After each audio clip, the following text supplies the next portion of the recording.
mo 'pag sobrang yabang mo, kasi nagyabang siya, eh, sabi niya, "Ako ang gumawa nito." Kasi hari siya, 'di ba? Sabi niya, "Ang ganda talaga ng kingdom ko, ako ang gumawa nito." Bigla siyang binaliw ng Diyos. So, magkakaroon ka ng mental health problem. Mental health problem. Oo, baka gawin ka ide-depress ka ni Lord, kumbaga alam mo 'yun, matindi. Binaliw siya ng Diyos. Kumain siya ng damo. Oo, 7 taon. Para siyang hayop. Nawala siya sa kanyang katinuan. Nabaliw si King Nebuchadnezzar. Kaya nung binalik na ng Diyos ang kanyang katinuan dahil kinilala niya na ang Diyos ang magaling. Sabi niya, praise, sabi niya, and glorify the King of heaven because everything He does is right and all His ways are just. And those who walk in pride, tama, ito yung gusto kong tandaan nyo, and those who walk in pride, He is able to humble. Yung nagmamagaling, yung nagyayabang, kahit sino pa yan, sabi ni King Nebuchadnezzar, kasi siya, king na siya eh, kayang pabagsakin ng Diyos ng in an instant. Kaya huwag tayong maging mayabang, ha? O baka kumikita lang tayo, ganito, ang yabang na natin. O, makikita sa action natin yan, yung tingin mo sa ibang tao, ganito, ganyan. Di ba? Mas mababa sa'yo, maliit sa'yo. Paano mo sila kumbaga, paano ka mag-treat ng ibang tao na mas mababa sa'yo? Iwasan natin. Are you learning? Oh, sa Tagalog sabi niya, kaya ngayon, akong si Nebuchadnezzar ay pinupuri at pinaparangalan ang hari ng langit, sabi niya, dahil matuwid at tama ang lahat ng kanyang ginagawa at ibinabagsak niya ang mga nagmamataas. So tanda mo yung self-inflicted na trials, yung ikaw yung gumawa. Self-inflicted yon. Yung dahil naging complacent ka, di nagkaroon ka ng neglect, napabayaan mo, tapos na-mismanage mo, or nagkaroon ka ng pride. Oh. Kaya naranasan natin yung trials na yon. At lahat ng yon, lahat ng 4 na yon, naranasan ko. Ako personally, naranasan ko yon. Naging complacent ako, naging nag-neglect, napabayaan ko yung team, na-mismanage ko yung pera, pumapasok na blessing ni Lord, kung saan-saan na pupunta. Tapos naging mayabang. Nagkaroon ako ng pride, feeling ko ako yung magaling. Kaya bumagsak. Self-inflicted trial. Number 1, guilty. Second, tapos na tayo sa self-inflicted. Meron namang God-allowed trials. Kanina, self-inflicted trials. Tayo ang gumawa. Tayo ang nagkamali. Check yourself Aminin natin yung pag inventory natin yung ating sarili dyan. Eto naman, sobrang bait mo. Sobrang faithful mo. Hindi ka mayabang, sobra kang masipag, sobrang bait mo, pero nagkaroon ka ng trials. Ito ay spiritual warfare naman ito. Ito ay yung enemy. Naiinggit sa'yo yung enemy. Ito ay story ni Job. Mababasa natin yan. Job, the good rich man. Si Job ay mayaman na mabait. So, mababasa yan, there was a man named Job who lived in the country of Uz. He was a good, honest man. Diba? He respected God and refused to do evil. Sabi dito, Job had 7 sons and 3 daughters. He owned 7,000 sheep, 3,000 camels, 1,000 oxen, and 500 female donkeys. He had many servants. Diba? He was the richest man in the East. Kumbaga, dito sa Pilipinas, siya si Henry C. Ang bawa ganun. Siya yung pinakamayaman na tao sa bansa nila. So, si Job, dito sa verse na ito, ay mayaman at napakabuting tao. Good and honest man. Kaya lang, ito ngayon, God allowed trials to. Hindi si God ang nagbigay sa iyo ng trials. Inallow niya na i-destroy ka ni Satan. So, isang araw, sa verse na ito, mababasa natin, ito yung first test kay Job. Ayan. Isang araw, kwento ko na lang ha. Isang araw kasi, nagpa-meeting ang Diyos, no? Ng kanyang mga angels. Si Satan kasi pabalik-balik yan. Akit panaog yan dito sa earth at saka sa heaven eh. So si Satan, sumama. Ayun, no? Ayan, no? Then the day came for the angels to meet the Lord. Ayan. Even Satan was there with them. Nandun si Satan. The Lord said to Satan, "Where have you been?" Sabi niya. Yan na ba yun? Ano? Ito na nga. Ito sabi niya. Satan answers. Sabi niya, hindi, balik mo doon, Dave. Balik mo doon. Hindi ko pa nabasa. Ayan. Sabi nito, sabi niya, I have been roaming around, sabi niya, the earth, going from place to place. Then the Lord said to Satan, have you noticed my servant Job? There is no one on earth like him. Sabi mo, ang Diyos lang nagsabi, walang katulad sa earth, no? Kay Job. He is a good, faithful man. Napakabuti. Hindi mayabang. Napakabait talaga. Oh, he respects God and refuses to do evil. Yan. Next. Satan answered the Lord. Sabi niya, but Job has a good reason to respect you. Why? You always protect him, his property, and his family. And everything he has, you have blessed and made him successful in everything he do. Sabi na, so wealthy that his herd and flocks, etc., etc. Nakuha mo? Kaya pala, sabi na, kaya si Job, hindi gagawa ng masama kasi binibless mo eh, puniprotektahan mo, ginawa mong pinakamayaman eh. Then the Lord said to Satan, all right, kasi sabi dito ni Satan, tanggalin mo yan. Destroy everything he has. I promise you, sabi ni Satan, that he would curse you to your face. Sabi ni Satan kay God.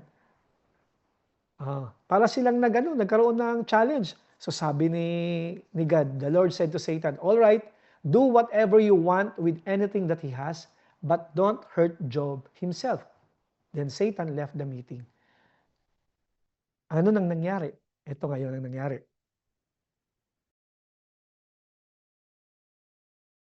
Alam mo, grabe ang nangyari kay Job. Kasi, inalaw ng Diyos na itest siya ni Satan. Namatay ang kanyang oxen, namatay ang kanyang mga tagapamahala doon, namatay ang kanyang mga servants, lahat namatay. Kumbaga, isa lang ang nakakaligtas, magre-report sa kanya. Sa isang araw lang to nangyari. Sabi niya, Master, Job, yung donkey mo namatay, yung oxen mo namatay. Bakit? Merong mga pumunta, pinatay, may mga magnanakaw, ganito, ganyan. Tapos merong parang apoy galing sa langit, sinunog, etc. Ayan, a bolt of lightning struck your sheep and servants. So namatay pati servants mo. Bang! Ginamit ni Satan yun. Ginamit ni Satan. Yung mga Chaldean, sabi niya, send out 3 raiding parties that attack us and took the camels. So, they killed the other servants. I am the only one who escaped. Hindi pa tapos yung report sa isa na namatay yung donkey, namatay yung camel, namatay yung sheep. Hindi pa tapos yung isa, may na-report ulit. Nakuha mo? Tapos ito yung pinakamatindi na sa kanya, next. Yung kanyang anak, di ba, 7 na lalaki at 3 babae, yung 10. One day, Job's sons and daughters were eating. Kumakain yung kanyang anak. Ano nangyari? Andun sila, nag-party sila sa pinakapanganay na bahay. Mayaman sila eh. Biglang nagkaroon ng tornado. Hindi ko alam kung storm ba siya, basta biglang nakalagay naman dyan eh. Yan. Nako. Asan na Dave? Nawala na. Balik, na. Ayan, your sons and daughters were eating and drinking with the oldest brothers. A strong wind, baka tornado ito, no? Came in, or malakas na hangin talaga, came across the desert, blew the house down. Pang! Sinagasahan yung kanilang bahay. Pang! So, ang nangyari, it fell on your sons and daughters. Pang! They are all dead. So, may trials na hindi mo kasalanan. Sobrang bait mo. Para ka lang si Job, halimbawa almost perfect ka na, pero nangyari pa rin sa'yo yung trials. Imagine, sobrang hirap 'di ba, na mangyari yung gano'n? Lahat ng negosyo ni Job nawala, pati ang kanyang anak. Yung 10 nag-party, binagyo, hinangin ng tornado ba 'yan o ano, patay lahat. Ano ang respond ni Job sa nangyari? In the blink of an eye, isang araw lang nawala lahat kay Job.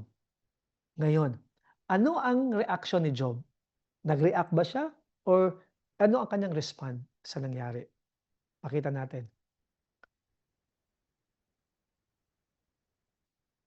Hindi yan Dave.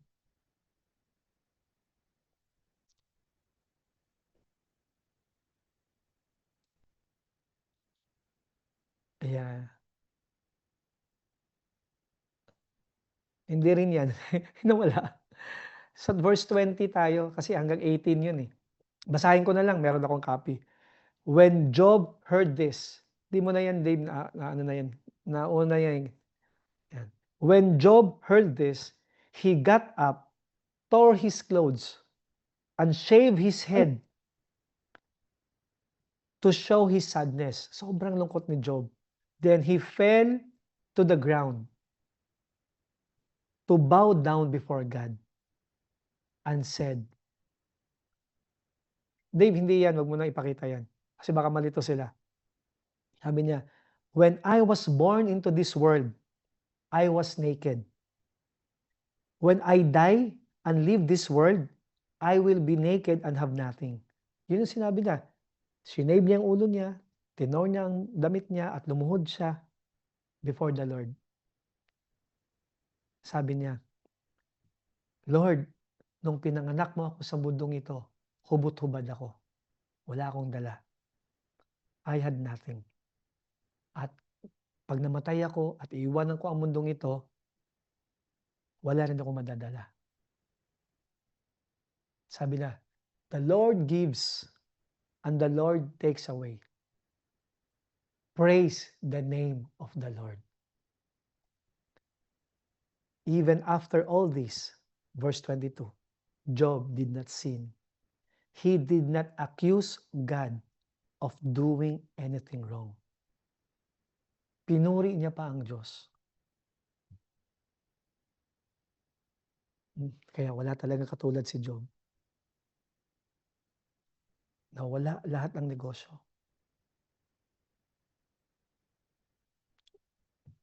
Namatay lahat ng kanyang mga anak.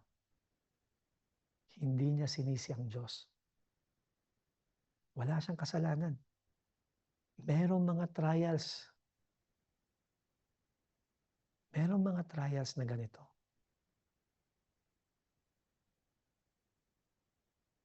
Nagkaroon ng second meeting. Nagpa-meeting ulit si Lord. Pakita na natin yung Dave, yun na yung pinakita mo kanina. Kasi, pag second meeting, nag-report ulit ang mga angels. Yan, pakita na natin yung Dave. Yung Satan Brothers Job again. Hindi yan Dave, yung bago pa yan. Yung kanina pinakita mo before that. 'Di ba, first test na yan, yung second, yung pangalawa na. After that, after ng 18, anong next na slide? Nandyan, ayan. Satan bothers Job again. Then another day came, sumunod na araw, 'di ba, namatay na lahat. Wala na siyang negosyo pa. Hindi galit si Job sa Diyos, wala siyang sinisi. Sabi niya, pinanganak naman ako ng Diyos dito nang wala. Pag namatay din ako dito, wala rin.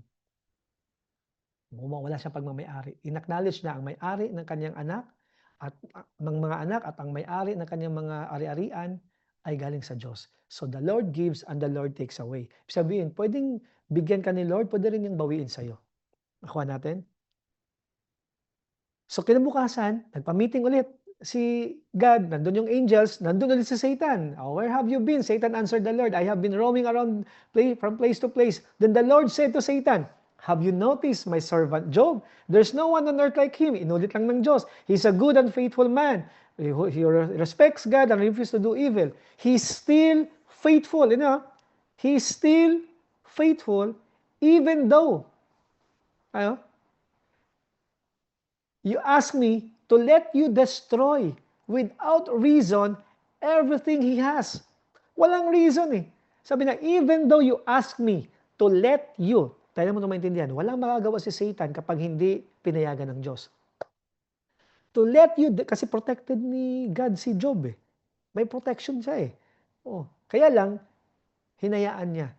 Hinayaan niya na i-destroy ni Satan. Inalaw niya. Sabi na, even though you ask me to let you destroy without reason everything he has. Satan answered, sabi ni Satan, meron naman siyang bagong challenge kay Lord. Sabi niya, skin for skin. Sabi niya, a man will give everything he has to protect himself. Sabi niya, I swear, if you attack his flesh and bones, sabi niya, magkakaroon ng sakit si Job. He will curse you to your face. Ano yan? Pero ang sagot ni God, sabi ni God kay Satan. So the Lord said to Satan, all right, sabi niya, Job is in your hands, but you are not allowed to kill him. Ayan na, you are not allowed to kill him. Ayan. So, pumunta na agad si Satan kay Job. Binigyan niya si Job ngayon, isang mga painful source. Yung mga source. Mula sa kanyang talampakan ng kanyang paa, sa talampakan ng paa hanggang sa ulo, buong katawan niya. Para siyang nagkaroon ng ketong. Grabe, mukha niya lahat, ulo. Grabe ang nangyari kay Job. Pag chinek mo yan sa Google, matindi talaga. Na para siyang naaagnas ng mga, puro mga, Nagkita sila ng asawa niya, galit na galit ng asawa niya. Sabi ng asawa niya kay Job, are you still holding to your faith? Sabi ng asawa ni Job. His wife said to him, are you still holding to your faith? Sabi ng asawa ni Job. Why don't you just curse God and die? Gusto niya niyang sabi niya, murahin mo na kaya ang Diyos at mamatay ka na. Galit na galit ang kanyang asawa. Ha? Pero dito ka grabe talaga si Job. Iba ang faith niya kay Lord. Pakita natin Dave doon sa next slide. Yan. Job answered, sinabi niya sa kanyang asawa, you sound like one of those fools on the street corner. Sabi niya, how can we accept all the good things that God gives us and not accept the problems? Sabi niya. Para kang tanga, sabi niya. Para kang tanga.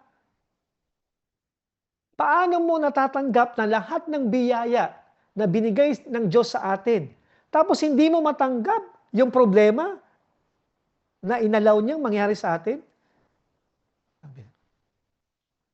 So even after all that happened to Job, he did not sin. He did not accuse God of doing anything wrong. Guys, pag nasa God-allowed trials tayo, which is the enemy ang gusto tayong subukin sa ating pananampalataya sa Diyos, kailangan kumapit tayo. Parang si Job. No? Parang si Job. Kasi ang balik niyan, ito na. Nalagpasan ni Job ang napahiya si Satan kay God. Hindi dahil si Job ay nahirapan na sa buhay, natanggalan ng mga ari-arian, mga negosyo, namatayan ng anak, ay hindi na mananampalataya sa Diyos. Bagkus lalo pang tumibay ang kanyang pananampalataya. Kaya sa next verse, pakita natin, Dave, when Job prayed for his friends, the Lord restored his fortunes. In fact, the Lord gave him twice as much as before. Kaya guys, kung meron tayong trials na God-allowed trials, hindi natin kasalanan, mabuti tayo, ginawa natin ang lahat, nagsipag tayo, hindi natin na-mismanage, hindi tayo nag-neglect, hindi tayo naging complacent, hindi tayo naging mayabang, pero nagkaroon tayo ng trials dahil ito ay God-allowed trials. May testing na ganito. No?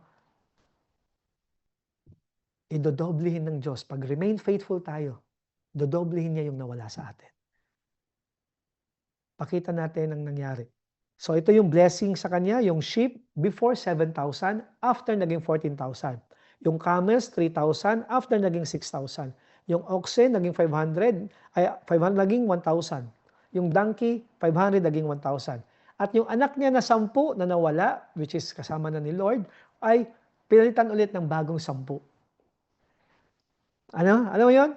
Double for your trouble. Diba? So if we remain faithful during dry seasons, during testing, during trials, if we remain faithful, dodoblehin ng Diyos yung nawala sa atin. Minsan, even more. Nawalan ka ng ganito, nawalan ka ng ganyan, nahatakan ka, ganito, ganyan. Babalik sa iyo ng Diyos doble if you remain faithful. Are you learning? Okay, dito tayo sa next. Marating yung promise. Meron tayong pagdadaanan na process. God preparation trials. So itong tatlong to ay mararanasan natin na trials yan. Merong God allowed, merong self-inflicted. May mga ganong trials talaga sa buhay. Ito naman God preparation. Ano tong God preparation trials? Ito naman, ito yung nangyari kay Joseph the Dreamer. Yung merong pinlant sa'yo ang Diyos na pangarap, na vision, na pinakita niya sa'yo sa iyong hinaharap. Nasa I Am Worldwide ka, pinakita niya sa'yo yung future mo, yung magiging ikaw, no? Na-visualize mo na, no? Pinakita sa'yo ni Lord. Doon ka papunta. Ito yung destiny mo, anak. Pinakita sa'yo ni Lord. Kasi kaya ka nangarap ng ganyan. Meron kang desire na maging maganda ang buhay. Dahil binigay ng Diyos sa'yo yan. Seed yan. No? So si Joseph the Dreamer na naginip. Ito yung kanyang panaginip. Kasi isa siyang shepherd. So siya ay nag-aalaga ng mga tupa.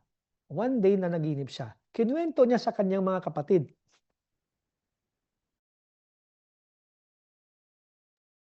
Ayan. One time Joseph had a special dream. He told his brothers about his dream, this dream. And after that, his brothers hated him even more. Kasi galit na sa kanya ang kanyang mga kapatid dahil nga bunso siya, parang favorite siya ng kanyang tatay. So ang kanyang mga kapatid, merong envy, merong inggit, may galit kay Joseph. Etong si Joseph, kinuwento yung kanyang panaginip. Ano ba yung panaginip? Bakit lalong nagalit ang kanyang kapatid? Sinabi niya kasi, I had a dream. Sabi niya, we were working in the field, tying stacks of wheat together. Then my stack got up. So sa kanya daw, nakatayo. It stood there while all of your stacks of wheat made a circle. Yung mga kapatid niya daw, yung 11, nakapalibot around mine and bowed down to it. So nagbow.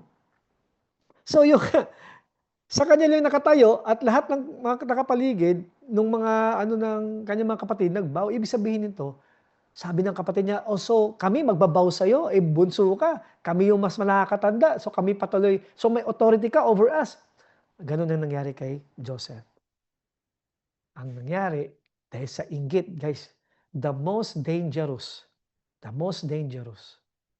emotion, envy, jealousy.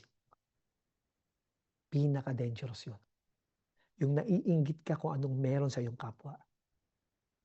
Nagseselos ka, bakit siya may ganyan? Bakit ganyan ang buhay niya? Bakit siya blessed? Naku, tanggalin natin yan. Tanggalin natin yung inggit. Kailangan nating matuwa. Di ba sabi nga ni Francis M? Diba?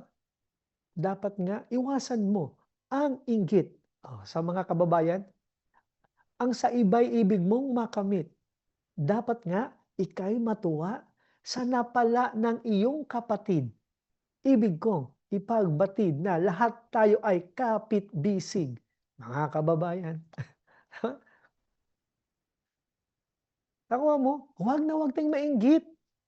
Kailangan magpasalamat tayo kung nangyari sa kanya. Lord, thank you, Lord. Binless mo siya. Alam ko, Lord, kung nangyari sa kanya, Lord, ginawa mo sa buhay niya, Lord, gagawin mo rin sa buhay ko. Tama mo? Ganun dapat yung attitude. Iwasan natin ng inggit. Kaya nga may kasabihan, di ba? Kung inggit, pikit. Para hindi ka magkasala. Envy is one of sa 7 deadly sins. Pride, envy, greed, lust, di ba, laziness, anger. Kasi ang envy, it leads to hatred. O galit ka palagi. Galit ka na doon sa mga tao. Kasi meron kang inggit eh. Kasi iba yung nangyayari sa kanila. No? Gusto mo maging ganun din. Eh hindi mo nakukuha. Eh kaya ka nagagalit. Ganun siya. Kaya ganun ang kanya mga kapatid sa kanya. Inggit na inggit sa kanya, nagagalit tuloy sa kanya. Kasi siya yung nanaginip na mag-bow down daw yung kanya mga kapatid. Ang ginawa, sabi na, patayin na lang natin yan. Ang sabi niya, huwag natin patayin. So si Ruben, sabi ni Ruben, yung kapatid niya, nakita ng pit, sabi niya, ihulog na lang natin.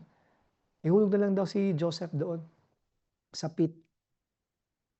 So, pero ang gagawin ni Ruben, pag hinulog doon, ay babalikan niya, kukunin niya. Kasi mahal naman niya yung kapatid niya. Hindi naman lahat ng kapatid, si Ruben may pagmamahal. Si Judah din, sabi niya, nung nakita niya mayroong trader, yung mga nagbebenta, no, nagtitrade, na papuntang Egypt, sabi niya, ito na lang, wag na natin siya patayin. Kasi kapatid din natin yan, di ba? So, ang gagawin natin, ibenta na lang natin yan sa trader. So, binenta si Joseph. Ginawa siyang slave. Guys, may ganitong trials. God preparation trials. Yung pinakita sa yung vision, yung pangarap, ganito yung mangyayari sa iyo, maging top earner, ganito yung maging buhay mo, di ba? Marami kang, yan yung nangyayari. Kaya lang iba yung nangyayari. Hindi tugma sa vision. Lagi mong tandaan, God shows you your destiny, but not the full journey. Tandaan natin yan. God shows you your destiny, but not the full journey. Papakita ng Diyos yung destiny mo, pero hindi niya ipapakita yung buong journey. Alam mo kung bakit? Dahil may preparation, trials. Ipe-prepare ka niya dun sa destiny mo. Talagang may pagsubok. Guys, ngayon pa lang sinasabi na namin to sa inyo. Talagang haharap ka ng pagsubok dito. Haharap ka. Haharap ka. Dapat maging ready ka. So, yung journey mo, i-enjoy mo lang. O i-enjoy mo lang. Meron talagang papahirapan ka. So si Joseph, nakita niya, meron siyang parang authority. Kasi nagbow sa kanya yung kanyang mga kapatid doon sa panaginip niya, doon sa dream niya. Pero ang nangyari, galit sa kanya yung mga kapatid niya, ang ginawa pa sa kanya, binenta siya para maging slave. So kung tayo siya, ano ba to Lord, di ba? Reklamo na tayo. Kaya ayaw ipakita ng Diyos yung journey mo muna. Ang ipapakita niya, yung destination lang. Yung destiny, hindi yung full na journey. Tama?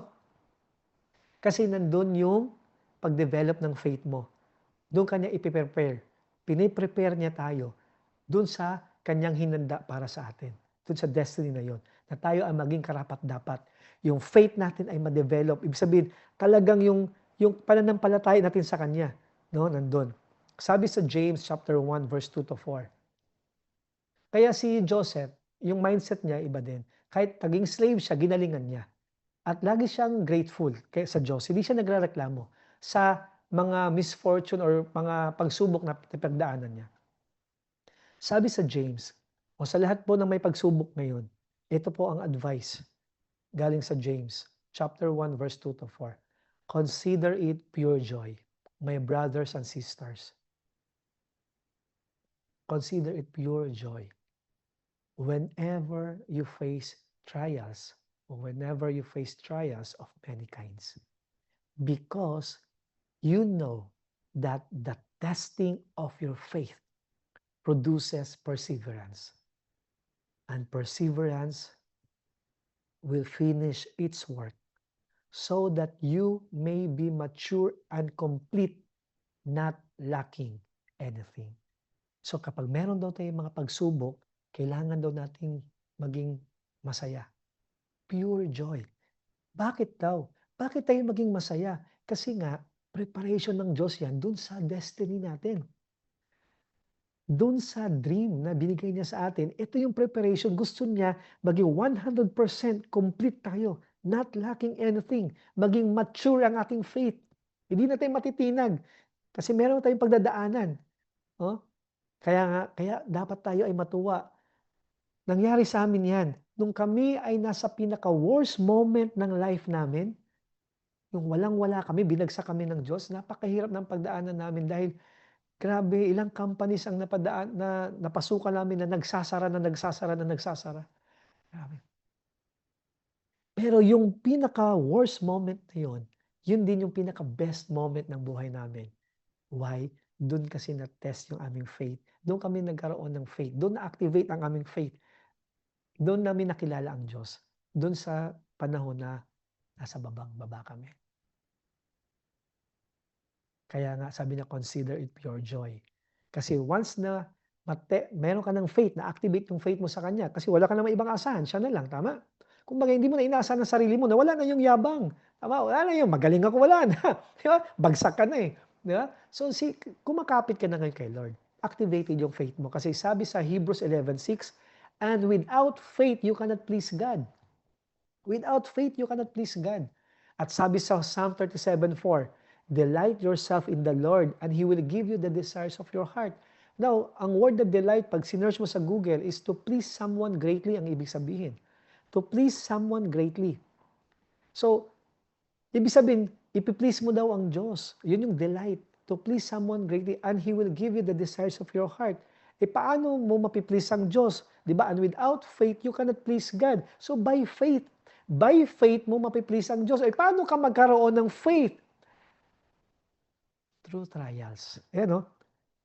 Consider it pure joy, my brothers and sisters, whenever you face trials of many kinds. Why? Because you know that the testing of your faith, doon ngayon ma-activate yung faith mo, matetest yung faith mo, kung totoo ba talaga yan. At ito ay magproduce ng perseverance. Ang word na perseverance is yung nagtutuloy ka kahit nahihirapan, parang si Job. Hindi kumbaga natinag ang kanyang faith. Next, the journey is where God shapes your character to match your calling. Tanda mo, yung journey mo, doon sineshape ng Diyos ang iyong character. Kasi importante sa Diyos, hindi lang yung skills na binigay niya sa iyo, yung talent, yung gift na binigay niya sa iyo. Hindi lang dahil masipag ka, magaling ka, na-develop mo, gumaling ka, hindi lang yun. Ang importante sa Diyos, yung character mo. Yun ang gusto niya. Character, ito yung integrity, yung honesty. Ito yun. Kaya sabi sa James 1:12, blessed is the one who persevere under trial. Di ba? Ibig sabihin, nagtutuloy. Blessed daw yun. Yung nag-persevere under trial. Hindi natitinag ang faith. Having stood the test, that person will receive the crown of life that the Lord has promised to those who love Him. Ay, grabe. Pag nalagpasan mo yung test na yan, merong promise ang Diyos, yung crown of life. Next, God tests before He invests. Tandaan mo yan. Hindi pwedeng hindi ka itetest ng Diyos. Hindi pwedeng lumaki ang katawan mo na hindi ka nagbigay ng disiplina. Hindi ka nagbibigay ng oras at panahon para i-test yung muscle mo sa pagbubuhat. Diba? Sa pag-exercise. Hindi pwede yun. God tests before He invests. Kasi gusto niya maging mature tayo. Handa tayo kasi malaki. Maging influential ka kasi pag successful ka. Baka yung influence mo magamit mo sa mali dahil hindi na-test yung character natin. Oo, magaling ka nga pero bagsak ka sa character. Mag-influence ka ngayon, di ba? Baka akala ng tao mali yung ginagawa mo, akala na tama na. Are you learning?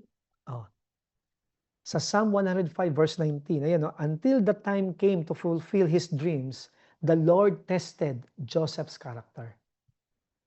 Bago dumating yung kanyang nangyari, yung pinakita sa kanya ng Diyos. Kasi si Joseph ang naging, di ba kanina, siya ang naging second in command. Ginawa siya ng Pharaoh. Siya yung katiwala ng buong Egypt. Siya yung prime minister. Kuha natin? So, importante sa Diyos ang character. God revealed